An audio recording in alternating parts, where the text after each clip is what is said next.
Welcome to SpyCast, the official podcast of the International Spy Museum. I'm your host, Dr. Andrew Hammond, the museum's historian and curator. Each week, we explore some aspect of the past, present, or future of intelligence and espionage. If you enjoy the show, please consider leaving us a 5-star review. Coming up next on SpyCast. If you spend a lot of time contemplating the pressure of the decisions, you become McClellan. You're frozen. You're in thrall to the moment, and you can't afford to do that. You got to decide. You got to act. You got to go ahead and do the next thing, because history's going to move.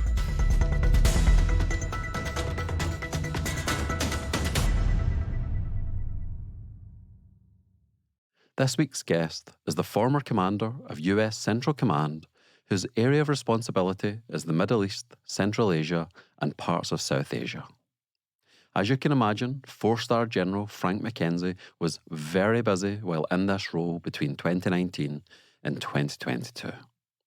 General McKenzie was commissioned into the US Marine Corps in 1979 after graduating from the Citadel Military College in South Carolina. And since then, he has done everything from command a Marine Expeditionary Unit in war through to being the Director, Joint Staff for the Joint Chiefs of Staff Committee.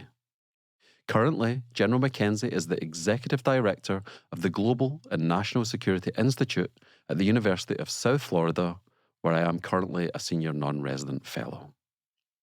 In this week's episode, you'll learn about what it's like to be an intelligence consumer at the highest levels of the US military, the importance of intelligence to Central Command, how General McKenzie oversaw operations that took out 2 caliphs of the Islamic State and the head of Iran's Revolutionary Guards Quds Force, and an insider perspective on the final US withdrawal from Afghanistan during his tenure at Centcom. The original podcast on intelligence since 2006. We are SpyCast. Now sit back, relax, and enjoy the show. Well, thanks ever so much for joining me, General McKenzie. It's a pleasure to have you on the show. I'm delighted to be here this morning. It would be good to talk about your book, obviously, but one question that I think is not asked very often, which I think is an important one, you've recently completed 42 years in the US military and the Marine Corps.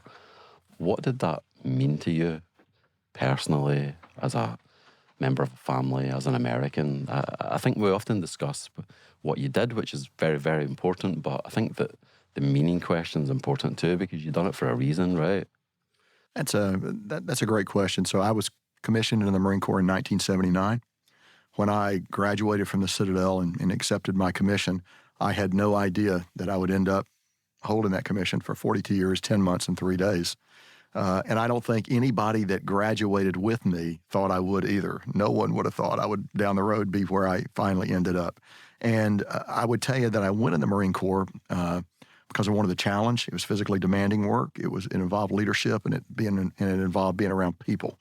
And I was drawn to the Marine Corps because of its sense of purpose, the sense of being part of something larger than yourself, with shared values and contributing measurably to the defense of the United States. And I actually believed those things then, as much as I believed them the last day I was in office back in 2022. So, you go in and you find you like it or you don't. My son did 6 years in the Marine Corps and left to go into the business world. I found, like many people do, I, on the other hand, found that the work was challenging, but the people were why I stayed in. I enjoyed being around the people. Finest people in the world in the Marine Corps and in the other components of the Joint Force. It was challenging to be with them.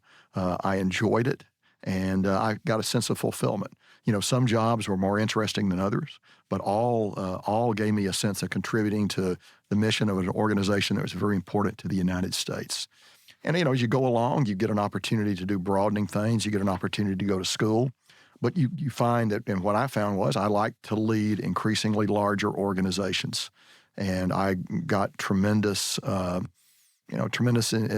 pleasure from doing that, and a sense of fulfillment, and ultimately leading very large organizations. And that the Marine Corps enabled me to do that, and to do it, be in the company of just wonderful people while I was taking on that task. And tell us a little bit more about your book, Melting Point. So this is a distillation of those 42 years. Where does the title come from? It's quite an interesting title. Sure. So the title, The Melting Point, is actually taken from Barbara Tuchman's wonderful book, The Guns of August, which talks about how Europe entered the First World War. And in her book, she has a passage in there that reads as this: that melting point of warfare, the temperament of the individual commander.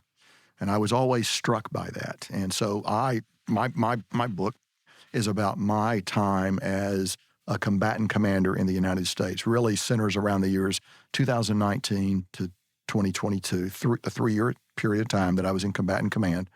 And being a combatant commander is unique, and combatant commands in the United States are unique organizations.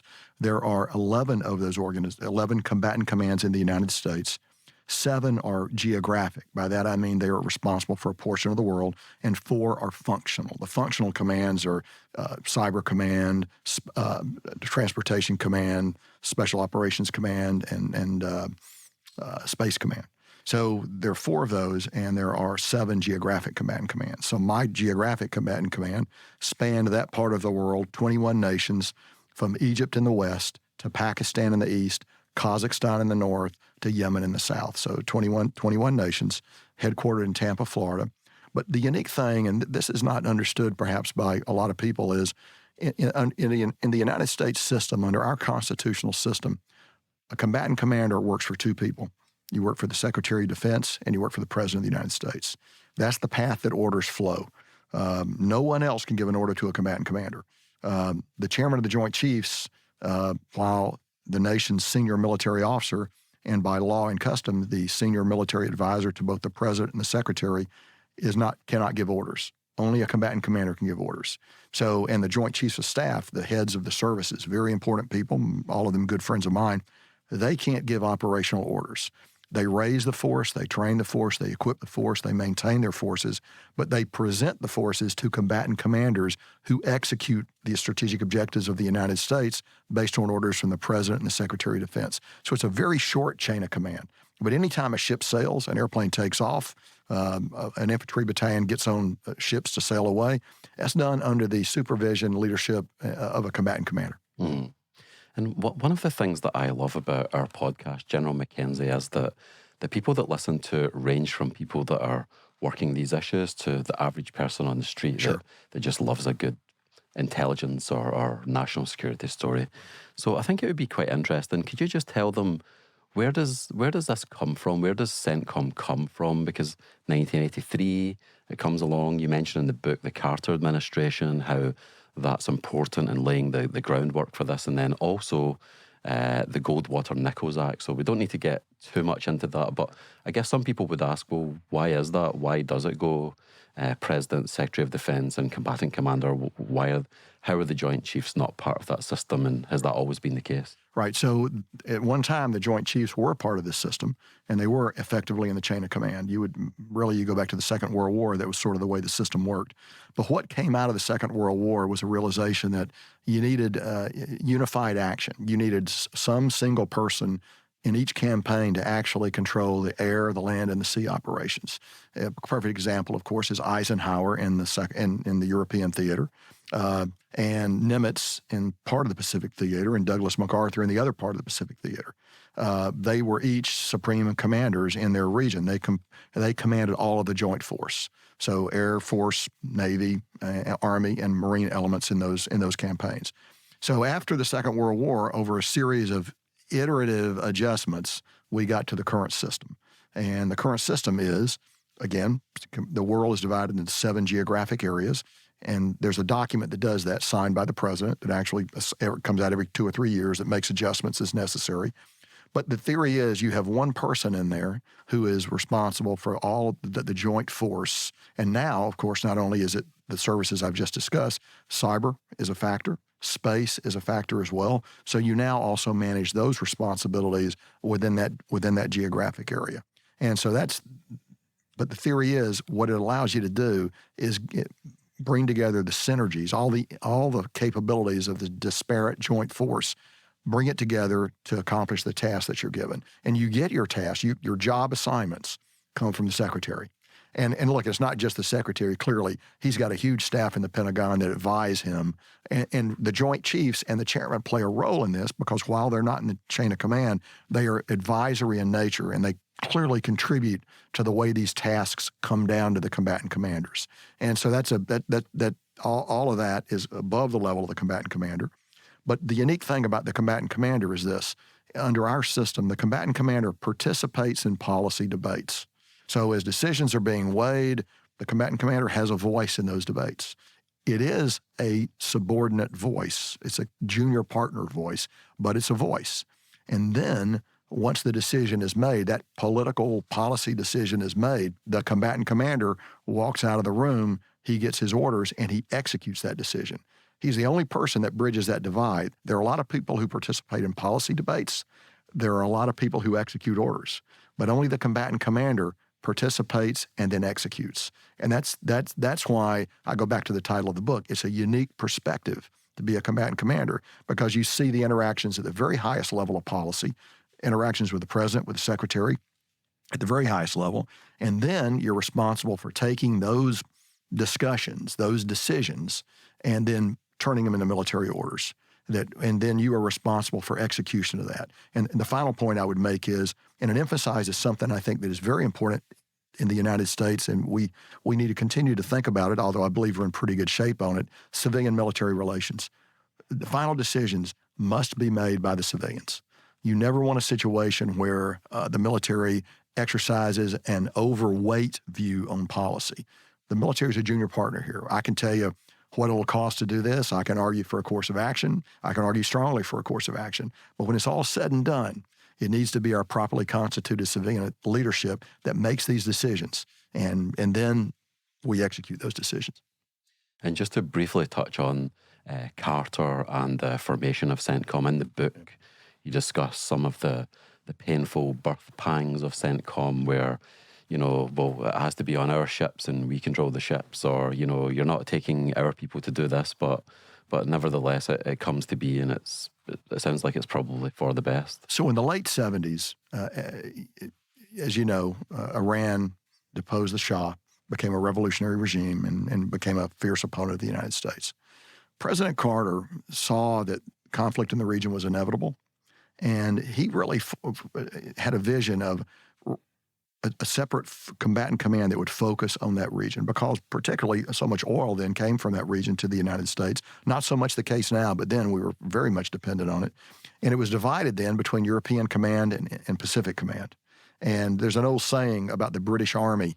The British Army fights all its battles at the junction of 4 map sheets, which is really hard. I will just tell you, when you got to put map sheets together and all the military nomenclature associated with that, sort of the same thing here. You don't want to fight battles on the boundary of a combatant command because now you got to coordinate back and forth across.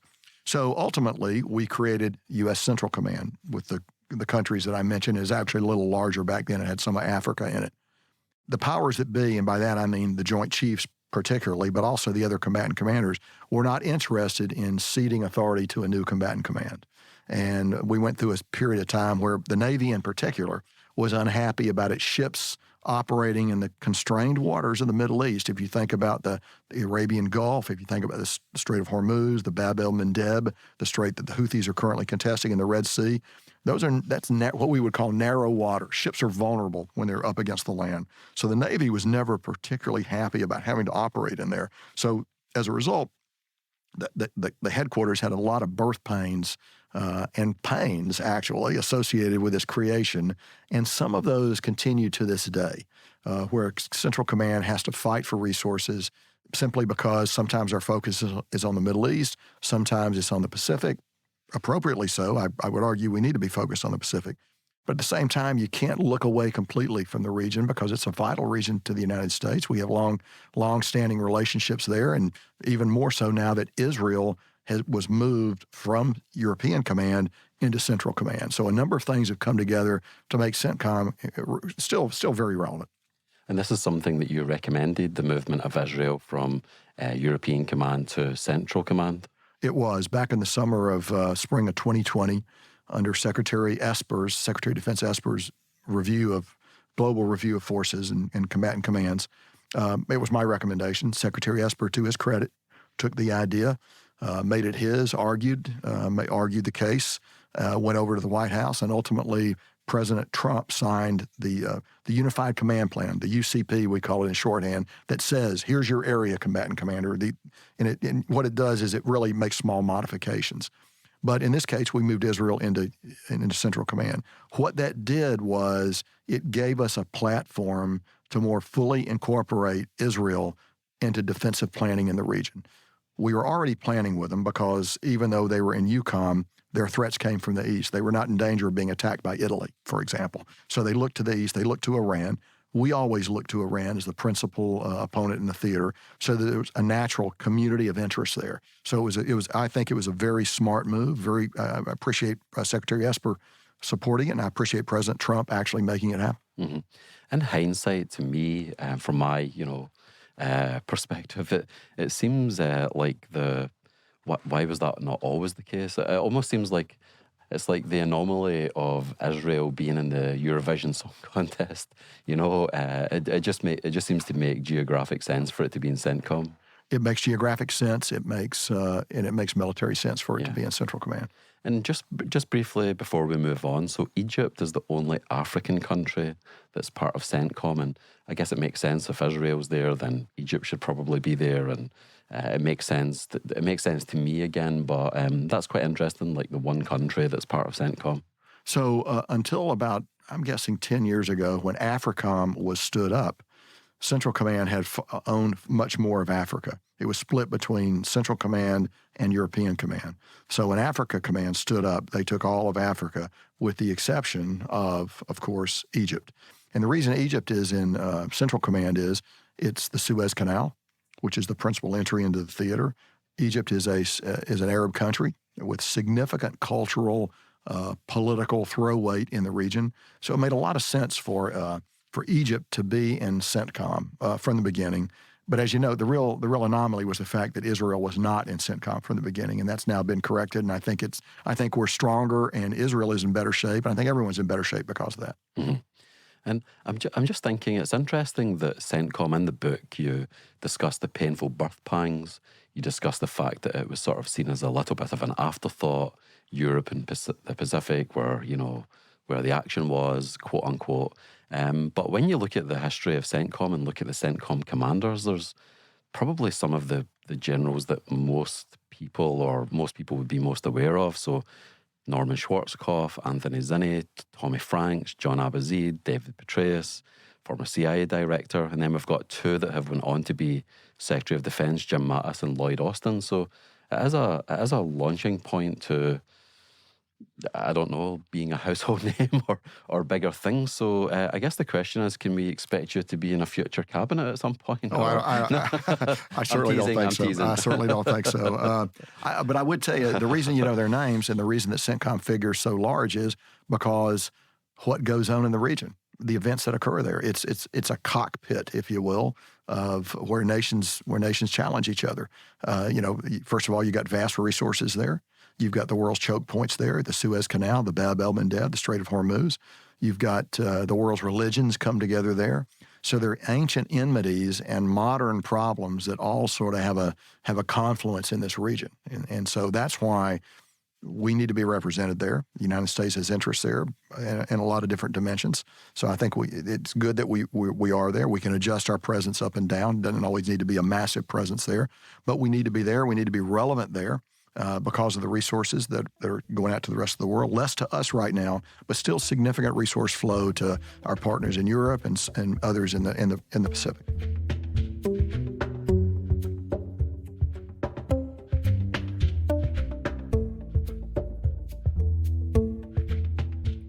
Here is a short interlude to help you place the episode in greater historical context. I would like to discuss the northern tier countries, Afghanistan, Pakistan and Iran, which were seen by US policymakers as a buffer between Soviet expansionism and the Persian Gulf oil fields during the Cold War. In 1979, the US embassy in Pakistan was burned down, the US ambassador to Afghanistan was kidnapped and killed, and over 50 Americans were being held hostage in Iran after the US embassy was stormed. Inside those countries that same year, the former Prime Minister of Iran and the former President of Pakistan were executed, while the year previous, the then Prime Minister of Afghanistan was assassinated during a coup d'etat. It already seemed like the northern tier was crumbling when the Soviet Union invaded the non-aligned country of Afghanistan on Christmas Day 1979, ushering in the longest war in the history of the Soviet Union. This invasion led to the Carter Doctrine, named after Jimmy Carter, the president, which is that any attempt to take over the Persian Gulf by the Soviet Union would be seen as an assault on the vital interests of the US and, if necessary, repelled by military force. It also led, however, to the establishment of the Rapid Deployment Joint Task Force to deal with contingencies in the region, which would later develop into a separate combatant command called US Central Command, or as more commonly known, Centcom.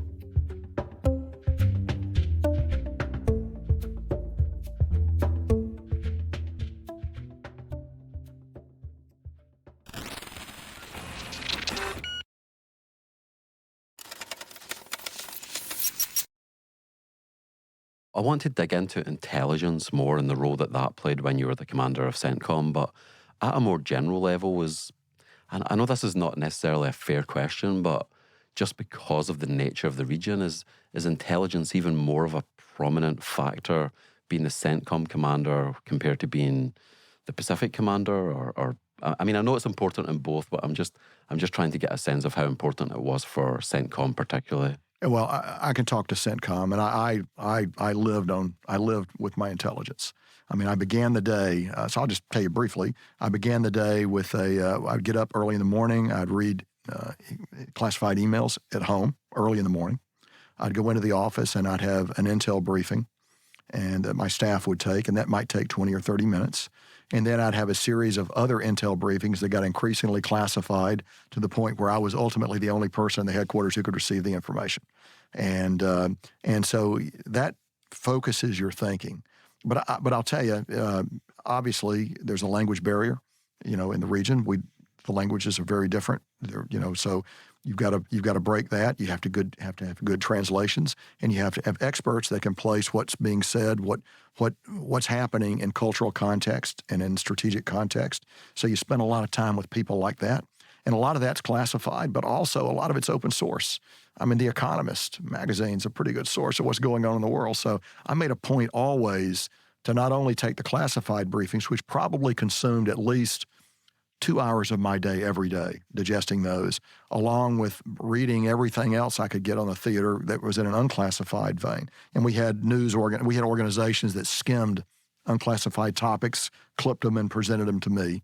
And so I would read that, but I also chose to read 4 or 5 newspapers a day, particularly those things that pertain to my region, but also more broadly. I think when you're a decision maker, the classified information is seductive, it's fascinating, and you want to listen to it. But at the same time, you want to place it in a broader context. And that means you've got to look at open source intelligence that hasn't been analyzed. And ultimately, you got to process it all in your own mind as you go forward. I found that to be a very useful process for me. Every commander is different. Everybody gets information in different ways. I'm a voracious reader. My great fear in life is being trapped somewhere without something to read. And so it worked for me, but everybody's a little different. Mm-hmm. And tell me how that all came together, so the intelligence component of all of this. So would a CENTCOM commander have some kind of military intelligence equivalent of a presidential daily briefer? Would you have like one person who would follow you around everywhere? Or like, how did that all shake out? So as the CENTCOM commander, you actually saw the PDB. I saw the presidential daily brief. I had a briefer from the organization that prepares that brief. And that person would come in, spend some time with me. That was one of the briefs I took every day. I also had a very close relationship with my J2, my intelligence officer. And my intelligence officer for all 3 years of my time at CENTCOM was then a Marine brigadier, then Major General named Dimitri Henry, who is now a lieutenant general and is the intelligence officer of the Joint Staff here in Washington. One of the brightest, most intelligent officers I've ever known. I would see him on average 3 to 10 times a day. He could walk into my office freely if he had something to say. We had a completely open communication. I depended on him. Now, okay, so he's doing that. But yes, I also had a briefing team that would rotate every 2 or 3 months, because it's good to get new blood in there, and it's good for junior officers to be exposed to me. But I enjoyed the interaction with the analysts, the people that would come in that are actually doing the raw processing of information. It's good for them to see the commander. It's good for me to talk to them. So it's a virtuous circle, and you sometimes get things that you might not otherwise get. So I engaged the intelligence architecture from the top to the bottom inside the headquarters. And tell me a little bit more about that architecture. Obviously there's military elements there, but are there people from CIA, NRO, NGA, DIA, the whole every agency you just mentioned is fully represented within the Central Command, any Combatant Command headquarters. Central Intelligence, Defense Intelligence, NGA, the mapping people, all NSA, all of those entities. NSA, I mean National Security Agency, basically SIGINT, Signals Intelligence with them. All of those entities are there. And so the trick is they do a pretty good job of synchronizing their presentation of information. But that was what Dimitri did for me. He was, at the beginning, I said, Dimitri, you're going to be my guy that is going to give me, you're going to synchronize all this information for me. I want you to blend it, and I want your analysis on it. Should we believe this? Is there an internal contradiction here? And I went with him on that, and he was so good typically that's a 2-year assignment. I wouldn't let him go. I said, I can't conceive being the Centcom commander without Dimitri Henry being my intelligence officer. And I'm glad to see that the Joint Staff has recognized that. He's now the senior, military intelligence officer, really, of the United States in the Joint Force. Wow. And for the intelligence and the way that it flows to you, so you've got Dimitri Henry, but in the book you speak about how you worked for General Mathis at one point, and occasionally he would reach down beyond you to people below you. And initially it was a bit discomforting, but then when you became CENTCOM commander, you realised that was actually quite helpful, because sometimes you don't want it filtered through someone else, or obviously you completely trust Dimitri Henry, but some people can filter the information trying to look after their careers or promotion or bureaucratic turf fighting. But if you get the analyst who's sitting immersed in this stuff every day, just talking to them, then you're getting a different perspective. You are, and it's not only in intelligence, it's in operations and other domains in the headquarters. But you're right. I found it useful to reach down and talk to the person who had exhaustive knowledge of the subject. And so when I was, as we noted just a moment ago, when I was the J5 for General Mattis, the strategy and plans officer, I felt, well, you should talk to me about it. But when I became the commander, I realized sometimes I want that information. What I want from the flag officers, from the senior officers, is not necessarily exhaustive knowledge of every nuance. What I want is context, because the key for a commander is pattern analysis. What am I seeing? This mosaic that's in front of me, it shifts. How has it shifted since yesterday, or not shifted, and what does that mean? And so the data, this dot has moved here. I can get that from the analyst, and he'll tell me why. He or she'll tell me why in great detail. But if I want to know why it shifted and what's its relationship to this other piece of information over here, there I back up, and that's where I want a more senior appreciation, someone who can take the larger view. And I found that very useful, because I think the art of campaign design, the art of fighting, is to rapidly process what you see, what's changing, make sense of it. But in order to do that, at the very beginning with your intelligence people, you've got to decide, what is it we're going to look at? What's important to us? What are those things that we're going to study? Because if you look at the wrong things, then you're looking at the wrong things. You may miss key indicators. And so I spent a lot of time with my intelligence people at the beginning of anything saying, what is it that we're going to look at here? And you got to go back and revisit that frequently. We're looking at this, but nothing's changing. Well, is it okay? Is that interesting and important that it's not changing?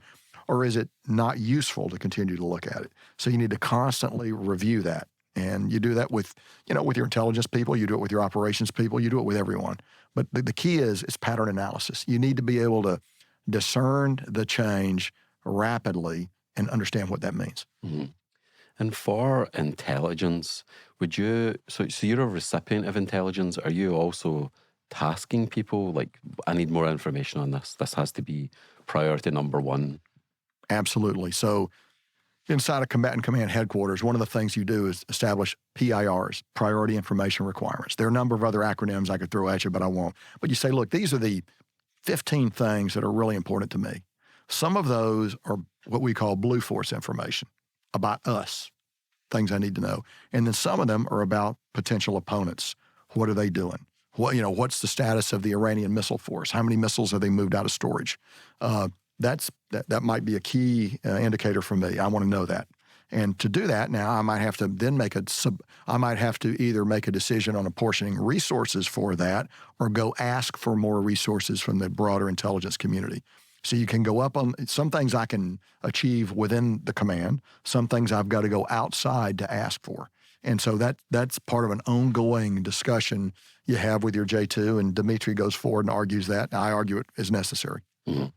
And I just wondered if you could take a moment to reflect on the evolution of how you used the intelligence over the course of your career. Obviously, as you go further up the ranks, it changes and it shifts. But I just wondered if you could reflect on that. Yeah, so I've always been a student of military history, and I have found that organizations that devalue intelligence or that place a priority on operations over intelligence in the long run tend to do poorly. I think there's no better example of that than the German Army, where you had under the German staff system, the operations officer was primary. The intelligence officer often worked for him and was secondary. Organizations that tend to not pay attention to intelligence ultimately, I believe, pay a very high price for that organizational failure. So the Marine Corps, as a culture and as a service, has always placed a premium on intelligence. And so I grew up in that culture, and it's like this. Your intelligence officer is going to be, you're going to have to listen to him eventually. Probably at the start is better, because he's certainly going to be there at the end. Just like your lawyer. If you want the lawyer to help you at the end, he needs to be there at the beginning. And so what that leads you to is really intelligence paints that picture, and it describes the operational environment within which you can operate. So here's the risk. If you're an aggressive commander, and I would consider myself an aggressive commander throughout my entire career, sometimes there's a temptation to lean on intelligence to tell you what you want to hear, shape the information so that I can do this operation. Same thing with logistics. You can destroy your logistics if you're so intent on the operation that you don't listen to his concerns. So I matured over time. My approach was very different as a 3-star general and a 4-star general than it was as a lieutenant colonel when I was a battalion commander. I think I listened to my intelligence officer when I was a battalion commander, but I was a lot more sensitive to it as a more senior leader. For one thing, the amount of information is so much vaster that you've got there. But you have to begin with intelligence, and you have to continually listen to it. At the same time, in the back of your mind, you need to recognize you can't go into it with what I would call confirmation bias. You can't go into it with a preconceived notion. We all, the human mind always wants to look at a problem and find a construct that'll give it sense. And I have to watch that, because once you've found that construct, you have to be talked off the construct.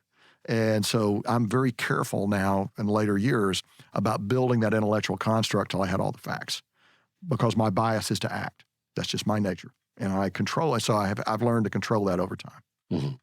And I think just before we move on to some of the things that happened when you were at Centcom, which some of them were exceptionally significant historically, I just wondered if you could tell me, because the vast majority of listeners, and in fact the vast majority of military officers or people in the military will never get 1 star, never mind 4 stars. So I just wonder if you could tell me a moment. What was it like, that moment when you found out that you were going to be a general? Was it like like your first star? Was it like a sigh of relief? Like, tell me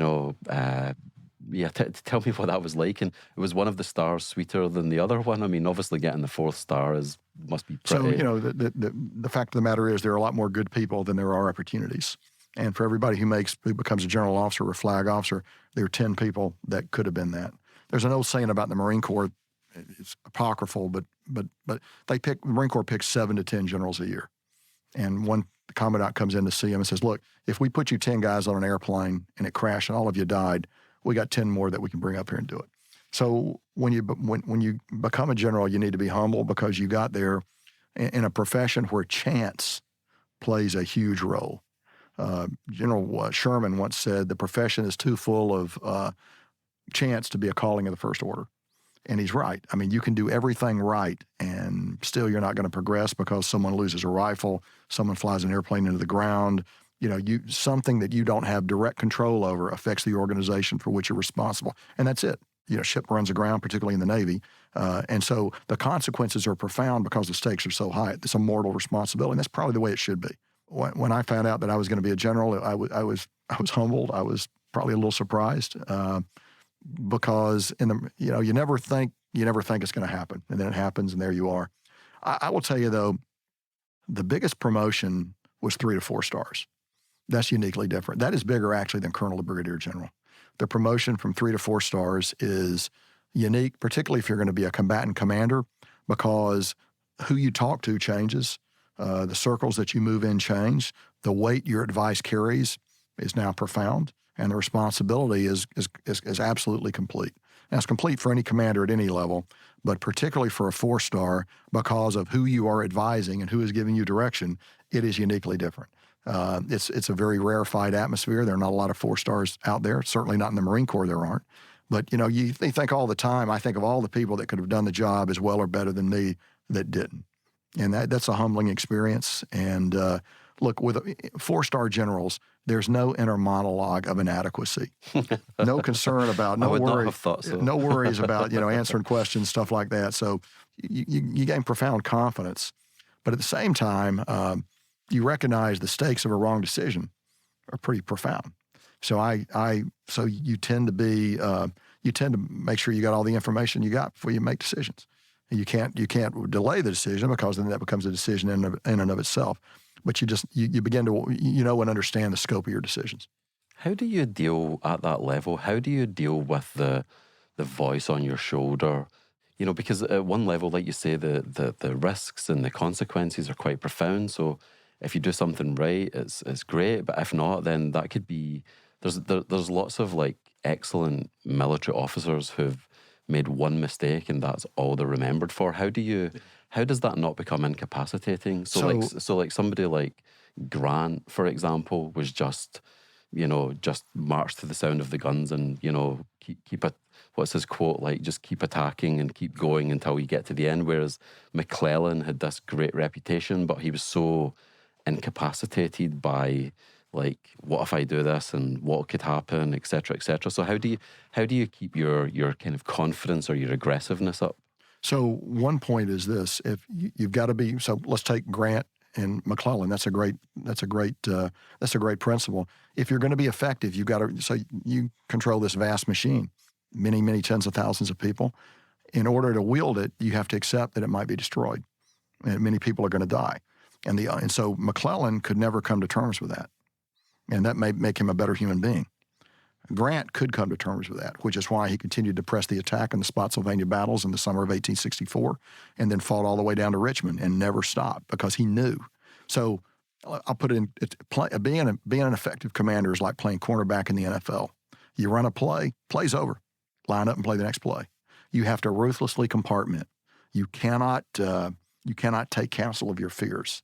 Doesn't mean that you don't think about it, but in the moment, you got to go to the next. You got to go to the next problem. I mean, I'll give you an example. When we struck Qasem Soleimani, it was a profound moment for me in a lot of different dimensions. But the second that strike happened, it was behind me, and I was thinking about the consequences. What did we need to do? I had phone calls to make. I had orders to give. So you don't have the Marine Corps, and I don't think any service tends to produce introspective senior leaders. Most senior leaders are introverted. I would describe myself as an introvert, not an extrovert. And you learn to be extroverted because you got to be extroverted to do the job, but not introspective. If you spend a lot of time contemplating the pressure of the decisions, you become McClellan. You're frozen. You're in thrall. to the moment. And you can't afford to do that. You got to decide, you got to act, you got to go ahead and do the next thing, because history is going to move. Events are going to continue to occur. If you want to try to control those events, you have to anticipate and you have to be ready to act. And you can't do that if you're doing some teeth sucking and if you're worried about what you just did, because that's behind you forever, and no act of yours will ever change that. But you got people out there in the field that are depending on you to make good decisions now, and you got to make those decisions. The Soleimani example is quite a good one, because you said that as soon as that happened, you were like, what's the next play? And I guess the difference with the NFL is there's no, the 90 minutes never comes really, or That's right. it doesn't culminate in the Super Bowl. It's like, I know you're a big reader. It reminds me of that Willa Cather book, Death Comes for the Archbishop, where there's no beginning, middle, and end. It just continues on. Yes. The game goes on, and of course the stakes are much higher than in football. Yeah. So I always hesitate to use football as an analogy. Sure. Except that the idea that event happens, the next event's coming. It's going to come in 20 seconds, and you got to be ready for it. And so you're right. When that happened, I went home that night. Some hours later, sat down, talked to my wife, decompress a little bit. Now you have an opportunity to reflect on it. But at the moment, you owe more to the people that are downrange, that are in harm's way. You don't have the luxury of reflection. You can reflect later in your own time, but even then, there's something always in your mind.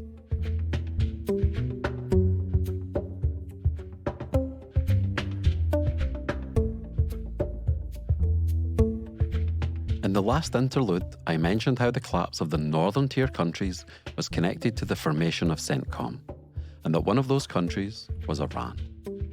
In the Spy Museum collection, we have a framed photograph of Tony Mendez talking to President Carter. Tony was a CIA officer who helped orchestrate the exfiltration of 6 American diplomats from Iran who had been hiding in the Canadian embassy after their own was overthrown by Islamic revolutionaries. Tony went to Iran and helped spirit them out under the pretense of being Canadian filmmakers who were in Iran to scout for locations for a bizarre science fiction movie called Argo.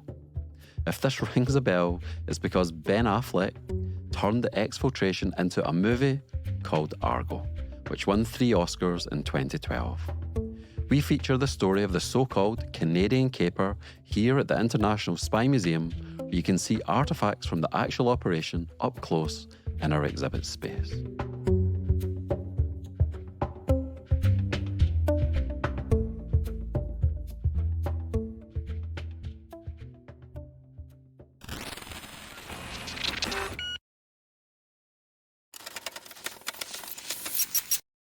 So tell us a little bit more about that. So, I mean, some of the things that happened when you were there. So, Abu Bakr al-Baghdadi, the Caliph of Islamic State, October 2019, Qasem Soleimani, January 2020, the withdrawal from Afghanistan. We can talk a little bit more about that.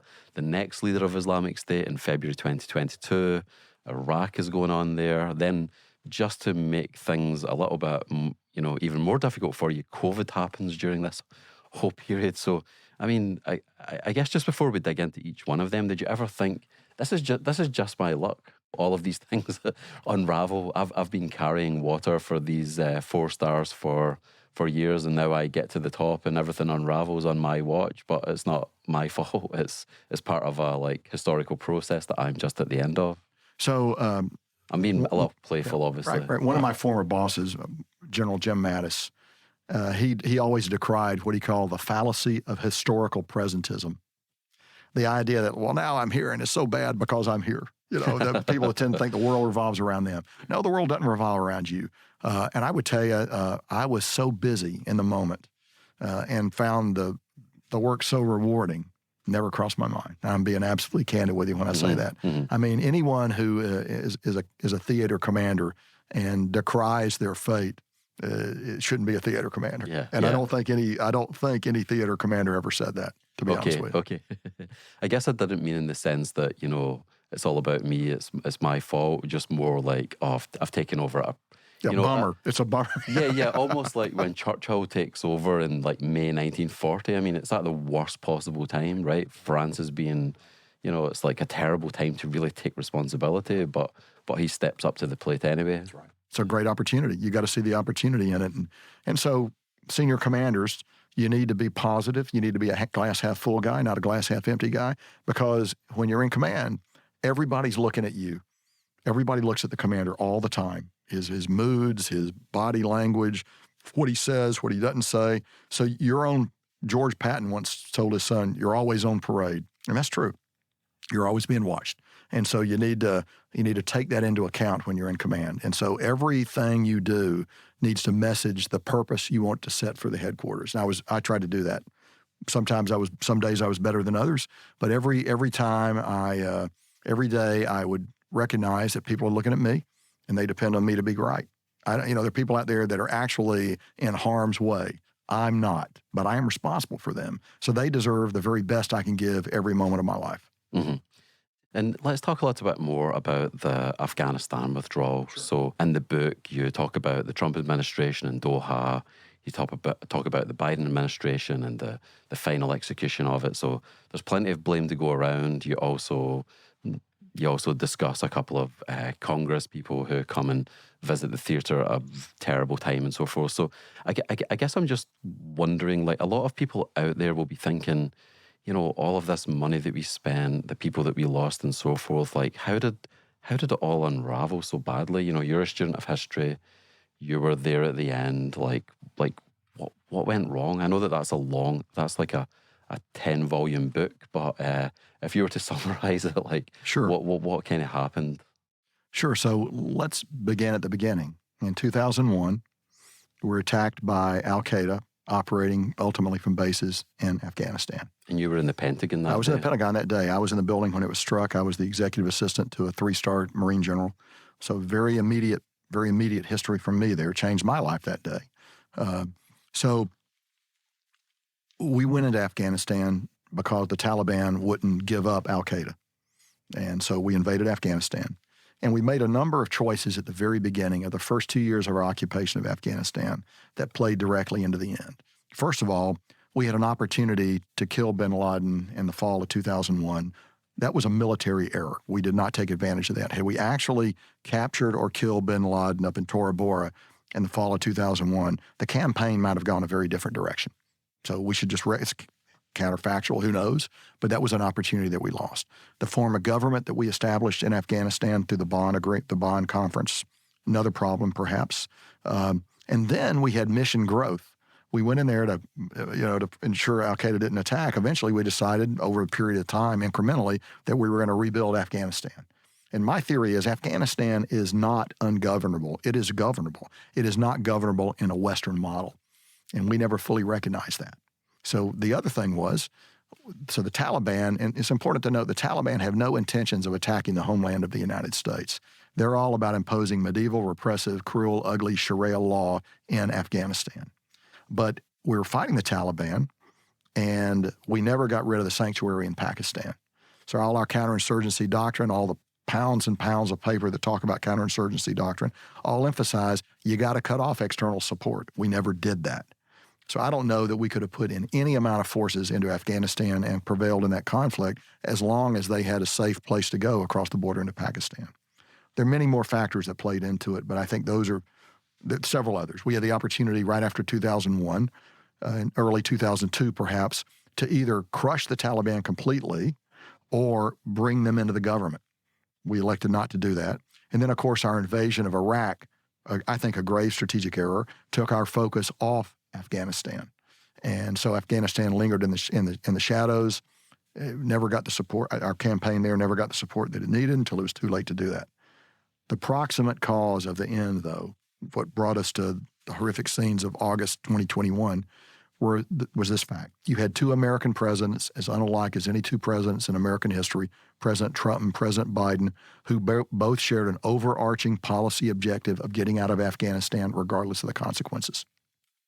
And so, as you know, the transition from the Trump to the Biden administration, there was no policy continuity at all, except in one area, Afghanistan. They both wanted out. And so what you had was the Doha Agreement, which President Trump approved in 2020, actually provided a roadmap to go forward to leave Afghanistan. Required both sides to take actions. We took actions. The Taliban didn't. They didn't do any. With one exception, they stopped attacking us and doubled their attacks on the Afghan military. But what you got was we both administrations viewed the Doha Agreement as a schedule to leave. So did the Taliban. In fact, the Doha Agreement was designed to be a series of agreed upon decisions and checklists that if conditions weren't met, we wouldn't proceed. We proceeded, regardless of the fact the Taliban didn't meet their obligations under the agreement.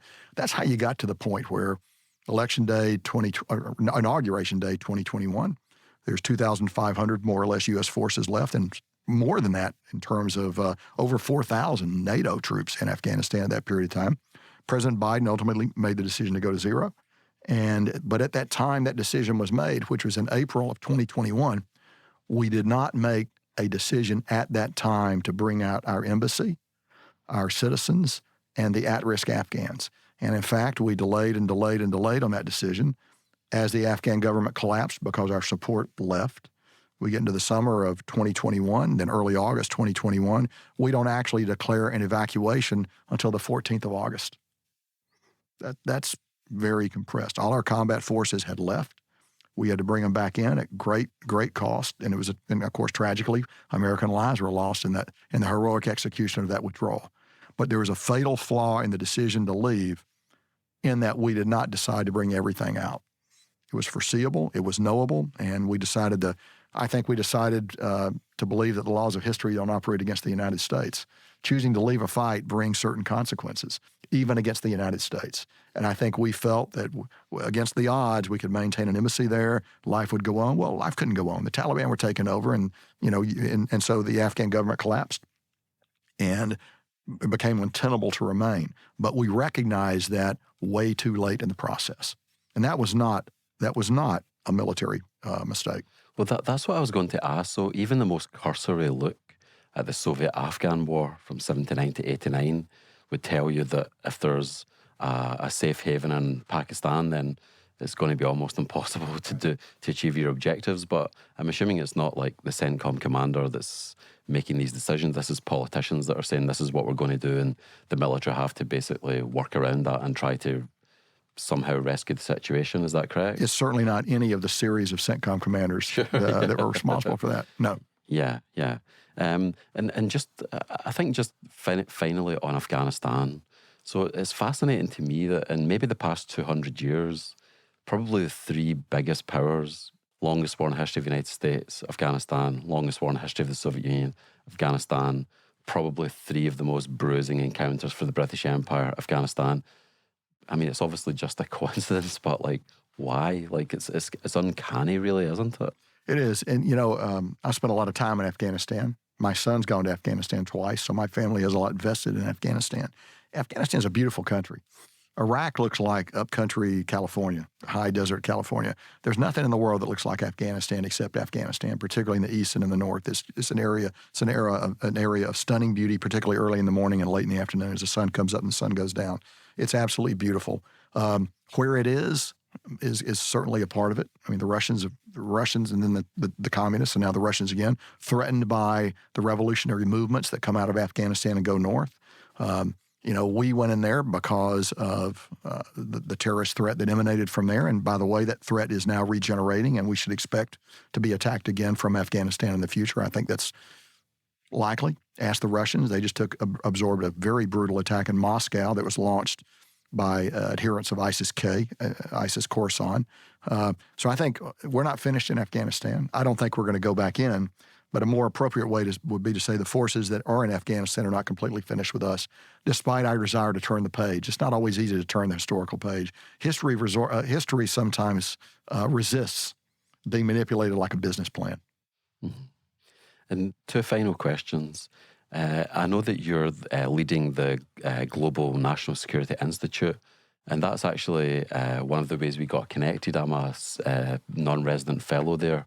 So could you just tell our listeners a little bit more about that, please? Sure. So the Global National Security Institute is affiliated with the University of South Florida. It's a think tank that just turned 2 years old. I'm the executive director of it. And what we want to do is we want to provide actionable, usable policy recommendations and policy options to decision makers at the state, the national, and the international level. and we're just getting off the ground. We what we do is right now we use a methodology of studying difficult problems, bringing in experts to look at it, then producing short, cogent recommendations to policymakers as a result of that. And so we think, we're excited about the future. I think we've got a great future ahead of us, and I'm glad that you're part of it. Mm-hmm. And final question, one of the people that, or one of the connections between us is Dave Oakley, former US Army officer. And I was speaking to him the other day and just telling him that we were going to be having a chat. And he was saying that in the interview, you said to him, the first sort of substantive question was, what are you reading? So my question to you is just like, what are you reading? I think I would be interested to know. And Sure. So I'll tell you, I just finished the book on the Challenger disaster, heroism and disaster at the edge of space. It just came out about 3 weeks ago. That's a very good book, and it was well written, and I enjoyed it. And I just finished The Traitor and the Spy by Higginbotham, I think, that talks about the Oleg. Gosh, I'm Gordievsky? Yes, Ben McIntyre? Yes, Ben McIntyre. What a great book. I read his earlier book, A Spy Among Friends, which I really enjoyed on the Philby thing. So I enjoyed both of those books. I really, really liked them. I'm rereading The Allure of Battle by a historian. I think his last name is Cathell. I read it about 5 years ago, but I'm rereading it now. It's a great book. He makes the argument that battle is overemphasized. That we overemphasize the importance of individual engagements in warfare. I'm not sure he proves his case, but he's a lovely writer, and it's a great book. And so I recommend that. I also just went back and reread the Rabinovich book on the 1973 Arab-Israeli War, because of the intelligence failures that he highlights in there. And I actually brought him to lecture at Centcom while I was the Centcom commander, because of the parallels between the intelligence failures of 73 and the intelligence failures of October of last year. So I've just sort of reread that. I've typically got 5 or 6 books lined up, open at any time. Okay. I read them I typically have all tubed up on my iPad. And again, my fear is I'll have to sit down somewhere and I'll have to actually not be able to read. So I love to read. I'm a voracious reader. I'm omnivorous. I'll read anything. And but those are the ones that I've just sort of finished right now, and I've got several others in the hopper lined up. Mm-hmm. And I've just finished reading General Frank McKenzie, Melting Point. Well, I encourage you to recommend it to your friends, and everyone listening, please buy 2. Well, thanks ever so much. It's a pleasure to speak to you. And the same here. Thanks so much. Thank you.